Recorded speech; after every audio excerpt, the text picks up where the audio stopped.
It's because it's warm. I get it. You can hang out there if you want, but do not get in my way. In the front. Nope. No, don't go in there. I can't believe you're trying to go in the oven. Are you the dumbest chicken alive? Today we're cooking sourdough bread in my outdoor wood burning oven. Ow, they're both kind of hot. Ow, they're both really hot. Ow. We are right on the verge of spring here in the Hudson Valley, and I love making bread. I have some great flour, and I'm hoping that all of the learning that I've done around using my outdoor oven will pay off today with delicious fresh baked sourdough bread.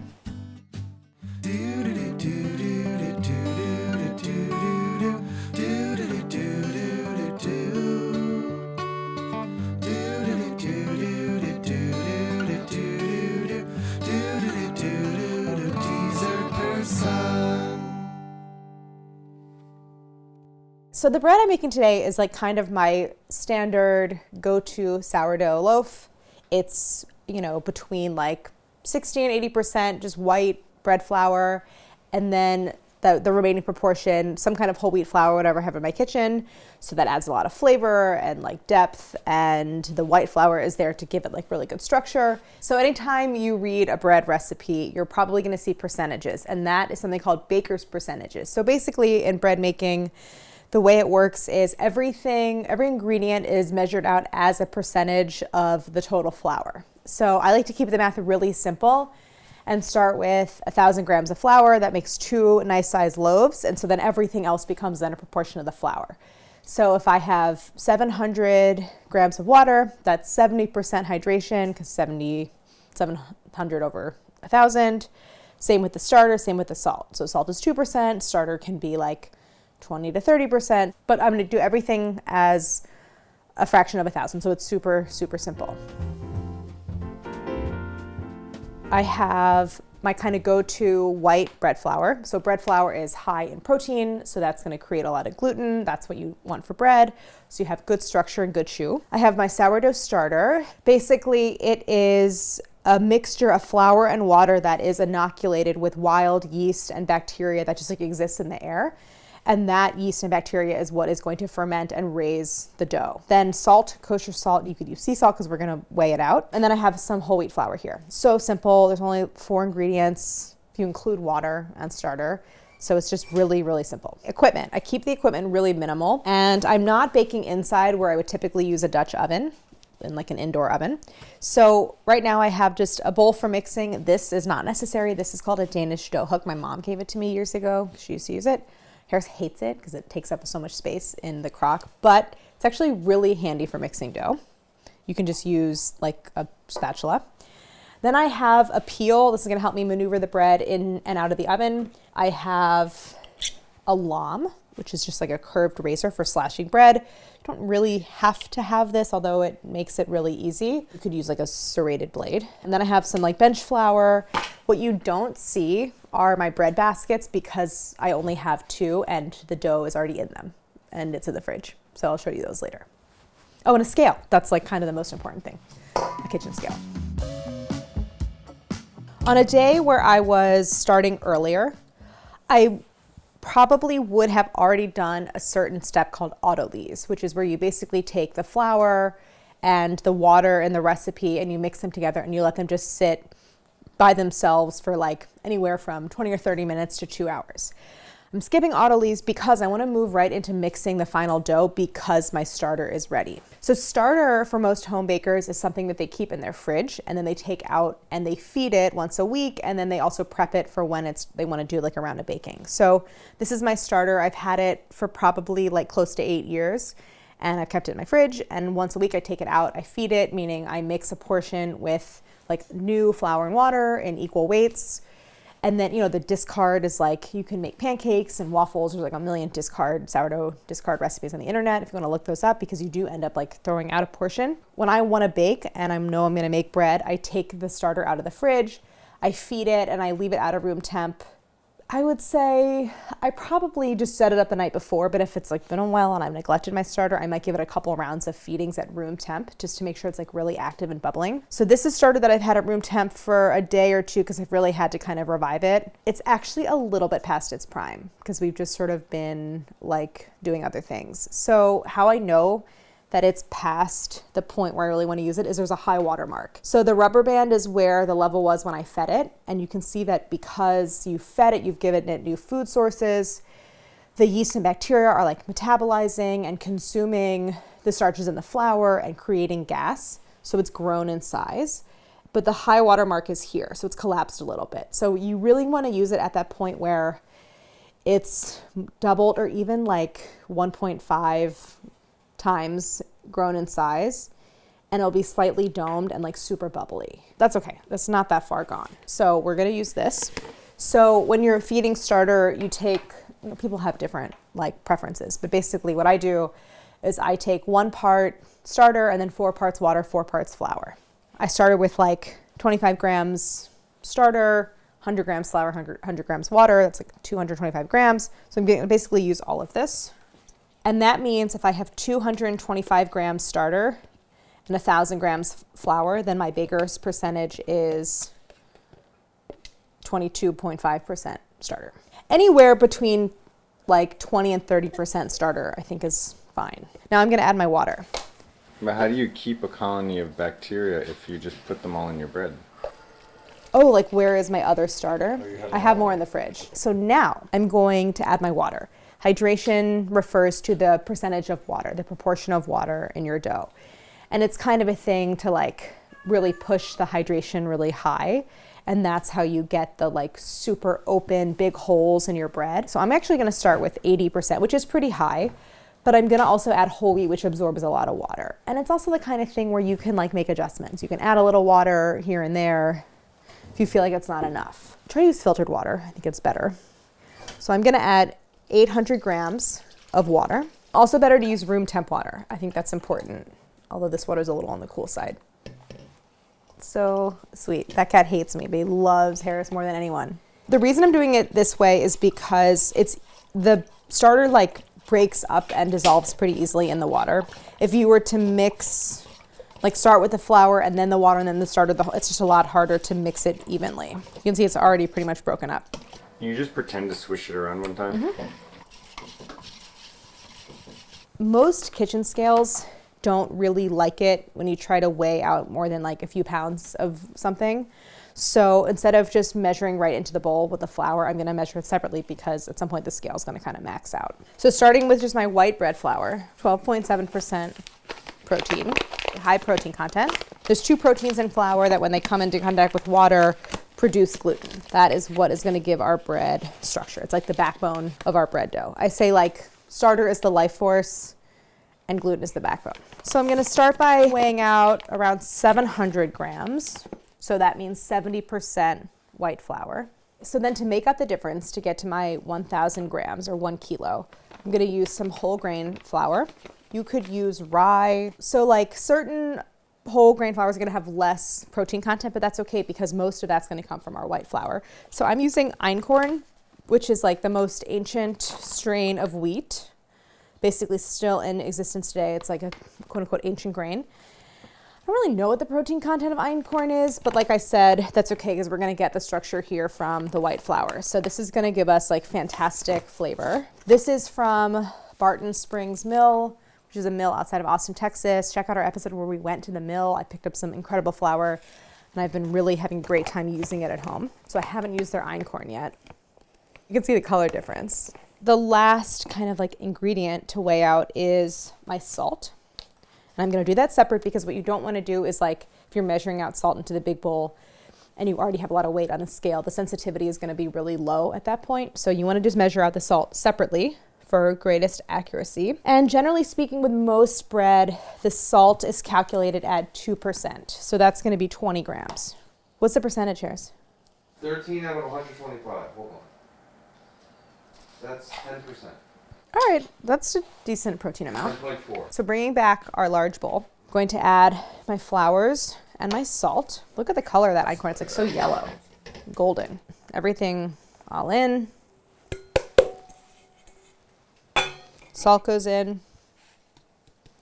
And now this trusty tool that Harris hates, I'm gonna just use this to mix everything up. And it's not gonna really look a whole lot like dough. It's not gonna be very cohesive. It's gonna be kind of this like thick, sticky mass. but that's fine. The dough undergoes like a really incredible transformation as it ferments. So this stage is known as mixing, not surprisingly. And I haven't talked really yet about temperature. Temperature is really important to bread dough, and by extension, very important to your starter. So everything here is temperature sensitive, just as like commercial yeast is temperature sensitive. So when you're working with natural starter, you want to leave it at like mid to warm room temperature. That's kind of optimal for the yeast and bacteria. So I left it out overnight. Basically, like a warm room temperature is kind of optimal. And it's like whatever your kitchen is, just try to know what it is and have it be consistent. And that's how you're going to get to know your starter. It's like you want to know your starter is, you know, reliably doubling in size every 8 or so hours. So it's a little stickier on the bottom. So I'm just trying to get it all well mixed. You could definitely do this by hand. I'm just using the dough hook because it keeps my hand really clean.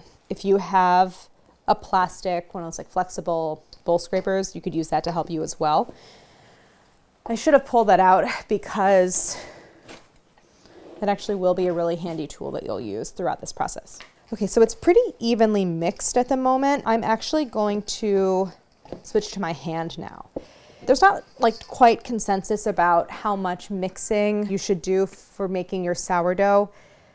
Most of the time, like I think most people are familiar with the no-knead bread recipe. Most of the time, the gluten development that you need to get your ideal bread dough is going to happen during bulk fermentation. So it's not like you need to like beat the hell out of it at this stage. But I think a little bit of mixing helps.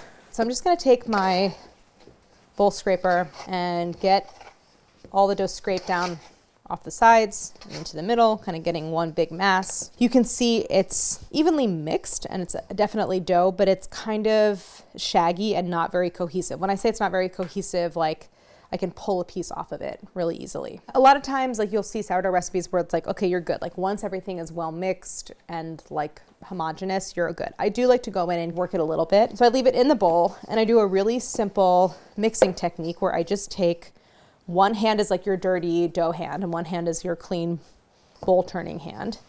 You just like grasp the dough from one side, like pull it, stretch it, and press it back down into the center. So you're doing this kind of like folding motion. And as I'm doing that, I'm turning with my other hand so that I'm always kind of like bringing a new portion of the dough up and into the center.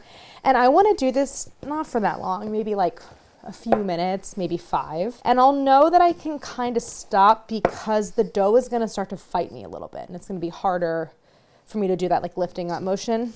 That means it's kind of, you know, developing some strength. And it's super sticky at this point still, but you're going to be amazed because the next step where I ferment it and there's going to be gas production, the transformation happens. I'm just going to do this for like another couple minutes and then we'll set it up for that next phase called bulk fermentation.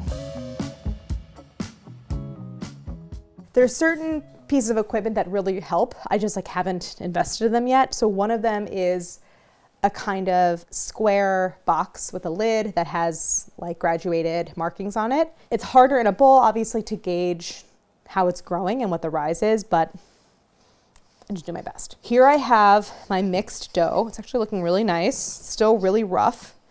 It's all nicely scraped down into the bottom of my bowl. We just let it hang out, basically. I'm gonna cover it. You could just like put a sheet tray on top. You could just put like also like a nice damp towel that you wrung out on top as well. You just wanna protect the dough. This is gonna hang out, and for this dough at this temperature, that bulk fermentation phase is gonna last like about 4 hours. So what I'm gonna do is I'm gonna set my timer, and I'm gonna come back in an hour, and basically every hour on the hour, I'm gonna do a series of folds. You're gonna see a transformation happen at every point where you're going in to do those folds, sort of every hour. And the dough is gonna become super smooth. It's gonna become aerated. It's going to become really elastic. This is my sourdough. It's like not so much work. It's just like a process and you have to be around to tend to it. So I'm coming back after an hour and I see that the dough has settled into kind of like a flat layer. The texture has changed a lot. It's grown a lot more elastic. And so what I want to do is reach my both hands down on either side of the dough and kind of scooping underneath, lifting it out of the bowl and having it fold underneath itself, and that kind of stretching up and out of the bowl is what is building strength. And we want to make sure that we're building strength throughout the bulk fermentation process because that strength is what is going to give the dough its structure. which is super important. So after a series of folds, doing about 4 or so, kind of rotating the bowl, cover it again, and then we come back again in an hour and repeat this until we've gone about 4 hours for bulk. I'm gonna actually put this over here and clean the bowl so it's like less sticky really quick. I'm so excited. I really hope that this works. I'm not yet at all mastered making bread in this oven, even remotely. So these are the loaves that I set up yesterday. I mixed the dough yesterday afternoon and I set up the loaves last night. They already proofed and then they've just been hanging out in the fridge. So this is my sourdough is great because there's some flexibility and I could leave them in the fridge and bake them tomorrow if I wanted to. You can see I did not divide the dough very evenly because this one's a lot bigger than that one. But here are my 2 baskets. The equipment that I need for baking, I have my peel. This is gonna help me load the bread into the oven. I have some just like bench flour to prevent sticking. I have my lamb. And then everything else I need is outside. And it's basically just like the oven that's just about ready to go. So my oven is still not actually done. I had to wait for like the whole winter for the very final layer, which is some plaster over the outside and then some stucco just so I don't have to like look at this like cement blocks, but I'm very excited.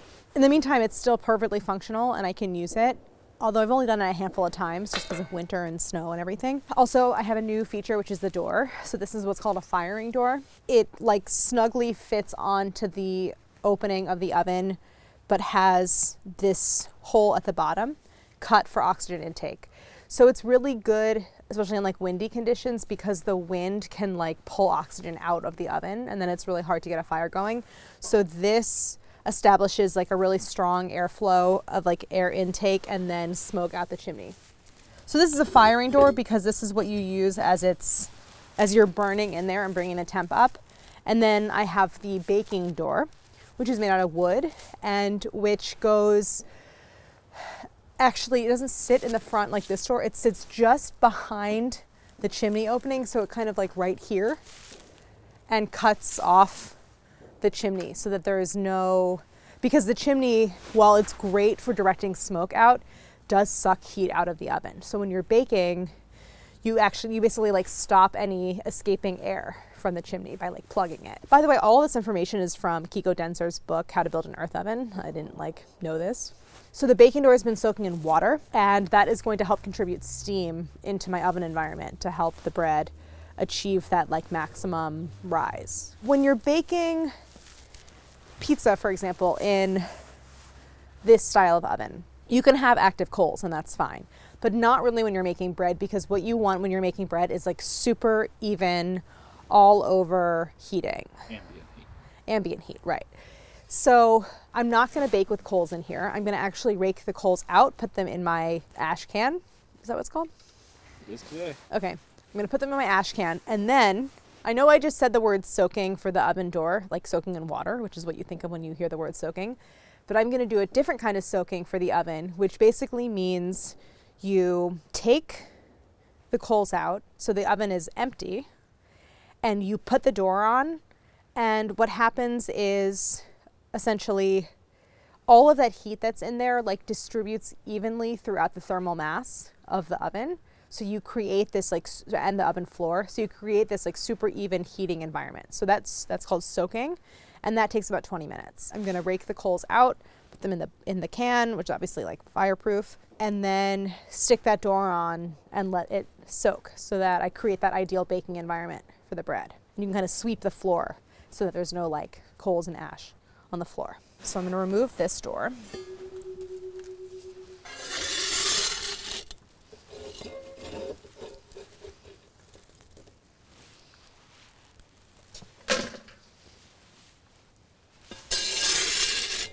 Cal, are we building you an oven this summer?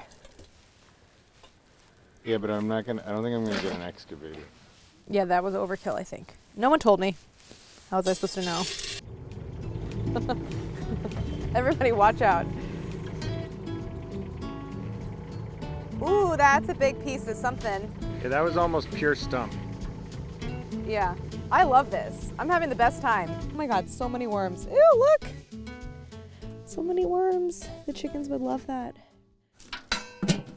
Can't really get the rest because this thing is not at a good angle. Like I can't You need to like bend it back. Do you have just like a Shovel. or no one like it's like a garden hoe thing where you can rake it, scrape it forward? Hold on, I maybe just did it. Yeah, I did just do it. That works. Okay, so let me put this back on. I don't know if I put the baking door or if I put this door. I think that's gonna escape heat, right? Yeah, I think I put the baking door in. Did you temp it in there since you've? No, I'll temp it. Okay, so here's that door, which I made myself. So replace this door. And this goes basically inside. Oh, I didn't temp it. Let me see what the temperature of that floor is. Oh, over the limit. So it's over like 700 degrees. The hole to the chimney is now on our side of the door. So I've like sealed it. You can hear the water in the door turning to steam. This is that soaking process where there's no more coals inside and I'm just letting all of that heat disperse throughout the thermal mass and the oven floor. And in 20 minutes we'll come back, we'll temp it. If it's too hot, we'll just like let it sit a little bit longer basically until it's that ideal bread baking temp. You know, so like 550 around, and then we're gonna bake. Oh my God, scared me. What are you doing? Jeez. No, no, no, no. It's like a cat or a chicken. Hello? Hello? No. After soaking for 25 minutes, I temped the oven floor, which is in the high 500. So I think now is a good time to put in the bread. I also dipped the door in a little water real quick, just to replenish the steam supply. So I'm gonna start by slashing my loaves and I'm gonna load them one at a time into the oven. This I have to do really carefully because once you put it in, like you're done. Like you can't move it. So I'm gonna start with one at a time. I have some rice flour that I brought out and a little bit of whole wheat. And so I just am gonna use this to sprinkle on the bread and to prevent sticking. It's also starting to rain, so I'm gonna try to do this quickly. I know you're busy right now, but why both of those? Okay, so rice flour is good because it doesn't really absorb liquid the way that wheat flour does, so it tends to be less sticky. And it also like retains some of its color and doesn't toast the way that wheat flour does, so it stays white. So if you want that like contrast between the bread and the slashes. I'm gonna take it out of its basket. I'm going to load it onto my peel sort of on to one side because I basically need to put my peel in and tip it like one loaf to the left, to the right, and one to the left. So this one I'll kind of move in and tip to the right. So I'm just gonna give it a little more flour on the surfaces. I don't want to get a lot of that excess flour in because that'll just brown. So I'll just kind of sweep. Oh, that chicken is back. It's not good time. Okay, so now I'm gonna slash it. I have my lamb. I just like to give it one slash. Oh my God, you gotta get out of here. You gotta get out of here. Come on. Out, that, okay. Sorry. So now I'm gonna try to just tip this to the right. Okay. Oh my God, that went okay. I think I need to put more flour on the peel. Jesus, okay. So now I feel really good about that. Let's do that again. So then this one I'm gonna load on the left-hand side of the peel. Okay. Caught there a little. Oh, you are seriously, the first loaf is in there, which is gonna make it harder for me to maneuver. Oh, there we go. All right, hold on 1 second. I got to go really fast. Go. Okay. Oh, I did it. Okay, going. Bye-bye.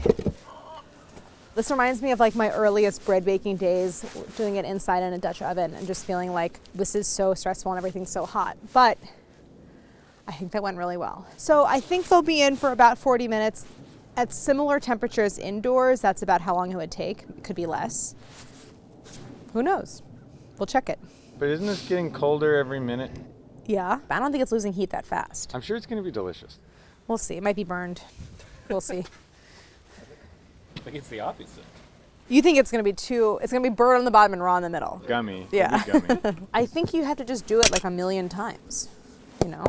The loaves are in, the door is on. We're gonna hope for the best. I'm gonna kind of clean up out here. And then in like 20 minutes, I'm gonna check them and maybe give them a rotation too. So I'll leave the peel here and hope for the best.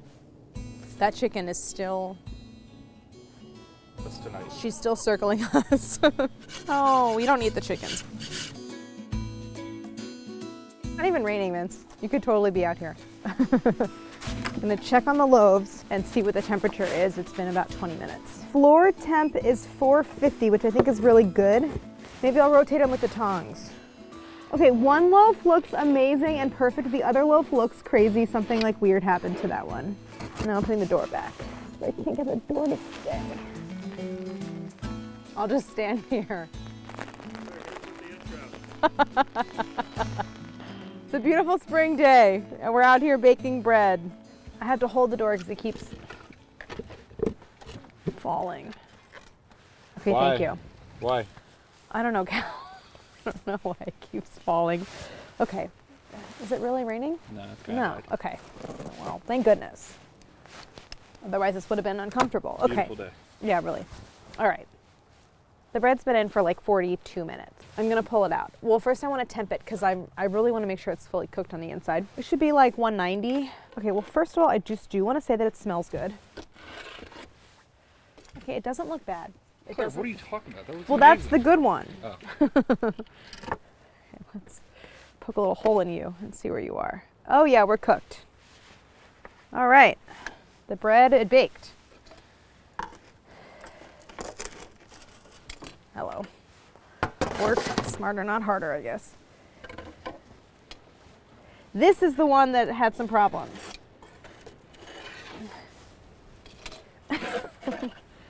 It's like, what do you think happened to it? What do you think happened? It's really like deformed a little bit. So let's bring these inside. I'm curious to see what the temperature is inside though. Let me give it a quick clock. It's still like 400 in there, which is good. All right, I'm rushing this inside. I don't know how I feel about how they turned out. I think there's positives and negatives. One loaf obviously looks pretty good. This one got actually like great oven spring. So that growth, that kind of upwards growth. It smells really good. I know that at the end of the day, this is gonna be like tasty bread. It smells so good actually, almost like chocolatey. Lots of notes. Sounds hollow. I temped it, so it's like I know it's fully baked. Overall, the main problem is just uneven rising. And so I think that that's a factor of two issues. One is I think there's some unevenness in the heating, so like a longer soak, and cleaning out the oven, doing a better job of really cleaning out the oven, and probably getting a better door to fit inside rather than my baking door, which has already warped a little bit. And then the second thing that I think was missing was a better steam source, because I think like the door had dried out from the soaking, and so I really wasn't introducing a lot of steam into the oven. And I can just kind of tell that that was a problem from the surface texture. This one is like quite misshapen. And see how it split right there? So normally I would say this one was really underproofed, but this was the exact same dough. So exact same dough, treated the exact same way, shaped the exact same way. So it's really interesting comparison because like the one on this side, you know, that was on the right hand side of the oven, baked so much better than on the left. So I know that it was a function of the bake and not of the proof or any other step. See, this doesn't sound as hollow. This I can tell it's like denser for its size and it's just smaller. Thumbnail. What went wrong is gonna be what it says. Claire Okay. tries baking bread for the first time. All right, I'm gonna cut into the good loaf first. So these have cooled. I've been cooling for a few hours. Feels good. I have one fear, which is that there's like one giant air bubble in here instead of like a network of air pockets, but let's see. So you can hear that the crust is nice and crisp, and what happens is like the bread comes out of the oven super crisp, it's like really dry, but then as it cools all that steam escapes and then it hydrates the crust, and then as it cools that evaporates and it reforms. So that's why you just don't want to cut into bread that's really hot. How's it look? Oh, it looks so good. Oh, I'm so relieved. There's not like, I thought it was gonna be like an air pocket like that big. That's happened, it's like a fermentation issue, but it does look really good. I'm really pleased. And it smells amazing. It's been a long time since I've had fresh sourdough bread, and I'm really happy to have it. And I'm also really happy to have used that amazing flour from Barton Springs Mill. The crumb is like a little bit tacky, and that is common with that high hydration bread. It has really good chew, but it also has a lot of moisture in it. The crust is really nice, and what I'm relieved by is that the bottom, while it's very well done, or bien cuit, it's not burned, which is good. The profile is also really nice. It has that like nice oven spring. It definitely did not rise that evenly, but the oven spring was really impressive, and some of actually the best oven spring I think I've ever had in bread that I've made. I can also kind of see from the pattern of the air bubbles that my shaping was pretty good. You can sort of see how there's that sort of like circular pattern to the air bubbles. That's my favorite food, is bread and butter. Some flaky salt.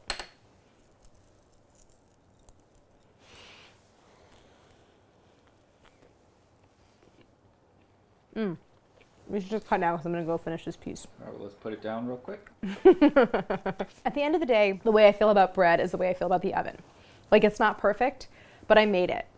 And I feel very accomplished having done both. And it makes me really excited to keep kind of doing trials of baking in the oven, because clearly it's a process, and any expectation that like you're going to nail it on, well, this was the second try, it's probably unrealistic and kind of counter to like the whole point of this project. So with warmer weather coming, I'm definitely going to do it. And I got some more flour from Barton Springs Mill. I got a ton of wood out there. So I hope you learned something about sourdough bread baking and also about baking in a wood-fired oven. If you want to check out how I made the oven, look at our feature-length film episode that we made, because it took me a long time to build that oven. And it's here, and I'm so excited, and I love it. So thank you so much for watching, and don't forget to like and subscribe. All right, I'm curious. Let's see what this one looks like.